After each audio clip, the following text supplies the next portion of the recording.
ناظرین السلام علیکم۔ ناظرین، ہم آپ کی خدمت میں پیش کر رہے ہیں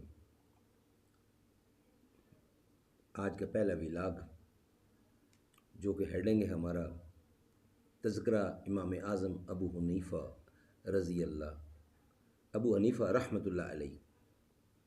تذکرہ امام اعظم ابو حنیفہ رحمۃ اللہ علیہ، یہ آج کا ہمارا ہیڈنگ ہے، یہ پیش کر رہے ہیں۔ اس سے پہلے ناظرین ہم کنٹینیو 5-6 ویلاگ پیش کر رہے ہیں حضرت امام ابو حنیفہ، جو کہ امام اعظم ہیں، جو کہ حنفیہ کے امام ہیں، فقہ حنفی کے۔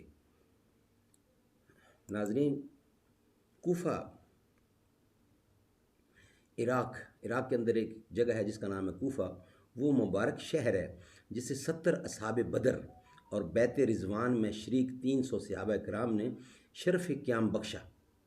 طبقات کبریٰ میں 6ویں جلد اور 99 نمبر صفحہ پر یہ لکھا ہے۔ آسمان ہدایت کے ان چمکتے و دمکتے ستاروں نے کوفہ کو علم و عرفان کا عظیم مرکز بنایا۔ اسی اہمیت کے پیش نظر اسے کنز الایمان، ایمان کا خزانہ، اور قبۃ الاسلام، اسلام کی نشانی جیسے عظیم شان القابات سے نوازا گیا۔ جب 80 ہجری میں امام اعظم ابو حنیفہ رحمۃ اللہ علیہ کی ولادت ہوئی تو اس وقت شہر کوفہ میں ایسی ہستیاں موجود تھیں جن میں ہر ایک آسمان علم پر آفتاب بن کر ایک عالم کو منور کر رہا تھا۔ امام اعظم کا نام نعمان اور کنیت ابو حنیفہ ہے۔ آپ نے ابتدا میں قرآن پاک حفظ کیا، پھر 4000 علماء و محدثین کرام رحم اللہ علیہ السلام سے علم دین حاصل کرتے کرتے ایسے جلیل القدر فقیہ و محدث بن گئے کہ ہر طرف آپ رحمۃ اللہ کے چرچے ہو گئے۔ آپ نے صحابہ کرام علیہ رضوان کی ایک جماعت سے ملاقات کا شرف حاصل فرمایا، جن میں سے حضرت سیدنا انس بن مالک، حضرت سیدنا عبداللہ بن اوفا، حضرت سیدنا سہیل بن سعد سعدی اور حضرت سیدنا ابو الطفیل عامر بن واصلہ علیہم کا نام سر فہرست ہے۔ یوں آپ رحمۃ اللہ علیہ کو تابع ہونے کا شرف بھی حاصل ہے۔ حکایات امام اعظم فرماتے ہیں 96 ہجری کو 16 سال کی عمر میں والد گرامی حضرت ثابت کے ساتھ حج کیا۔ اسی دوران میں نے ایک شیخ کو دیکھا جس کے ارد گرد لوگ جمع تھے۔ میں نے والد محترم سے عرض کی، یہ ہستی کون ہے؟ انہوں نے بتایا، یہ صحابی رسول حضرت عبداللہ بن حارث بن جز رضی اللہ تعالیٰ ہیں۔ میں نے عرض کی، ان کے پاس کون سی چیز ہے؟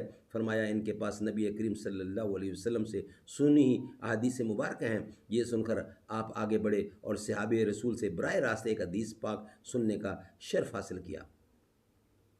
قابل رشک اوصاف، یہ ہیڈنگ ہے۔ آپ نے قابل رشک اوصاف، اللہ عز و جل نے آپ کو ظاہری و باطنی حسن و جمال سے نوازا تھا۔ آپ کا قد درمیانہ اور چہرہ نہایت حسین تھا۔ آپ عمدہ لباس اور جوتے استعمال فرماتے، کثرت سے خوشبو استعمال فرماتے، اور یہی خوشبو آپ کی تشریف آوری کا پتہ دیتی۔ آپ کی زبان مبارک سے ادا ہونے والے کلمات پھول کی پتیوں سے زیادہ نرم ہوتے اور لفظوں کی مٹھاس کا کانوں میں رس گھول دیتی۔ آپ کو کبھی غیبت کرتے نہیں سنا گیا۔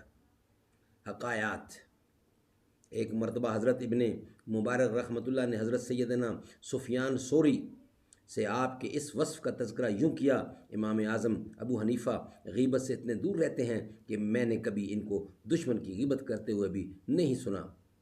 آپ رضائے الہی کو ہر شیء پر ترجیح دیتے۔ آپ مشائخ کی اعانت پر زر کثیر خرچ فرماتے۔ آپ کے جلیل القدر شاگرد امام ابو یوسف رحمۃ اللہ فرماتے ہیں، امام اعظم رحمۃ اللہ 20 سال تک میری اور میرے اہل و عیال کی کفالت فرماتے رہے۔ آپ کسی کو کچھ عطا فرماتے اور وہ اس پر آپ کا شکریہ ادا کرتا تو اس سے فرماتے، اللہ عز و جل کا شکر ادا کرو کیونکہ یہ رزق اللہ تعالیٰ نے تمہارے لیے بھیجا ہے۔ امام اعظم زہد و تقویٰ کے جامع، والدہ کے فرما بردار، امانت و دیانت میں یکتا، پڑوسیوں سے حسن و سلوک کے بے مثال تھے۔ بے نظیر مثال بے مثال تھے، بے نظیر سخاوت اور مسلمانوں کے ساتھ ہمدردی و خیرخواہی جیسے کئی اوصاف نے آپ کی ذات کو نمایاں کر دیا۔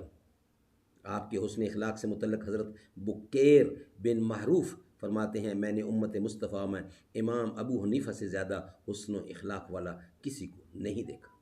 ناظرین، اس کے آگے بھی دو تین ہیڈنگ سرخیاں ہیں، وہ ہم پیش کریں گے آپ کو مگر نیکسٹ ویلاگ میں۔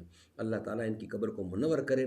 دنیا میں بہت بڑا نام ہے حضرت امام ابو حنیفہ کا، رحمۃ اللہ رحیم اللہ علیہ۔ السلام علیکم ورحمۃ اللہ۔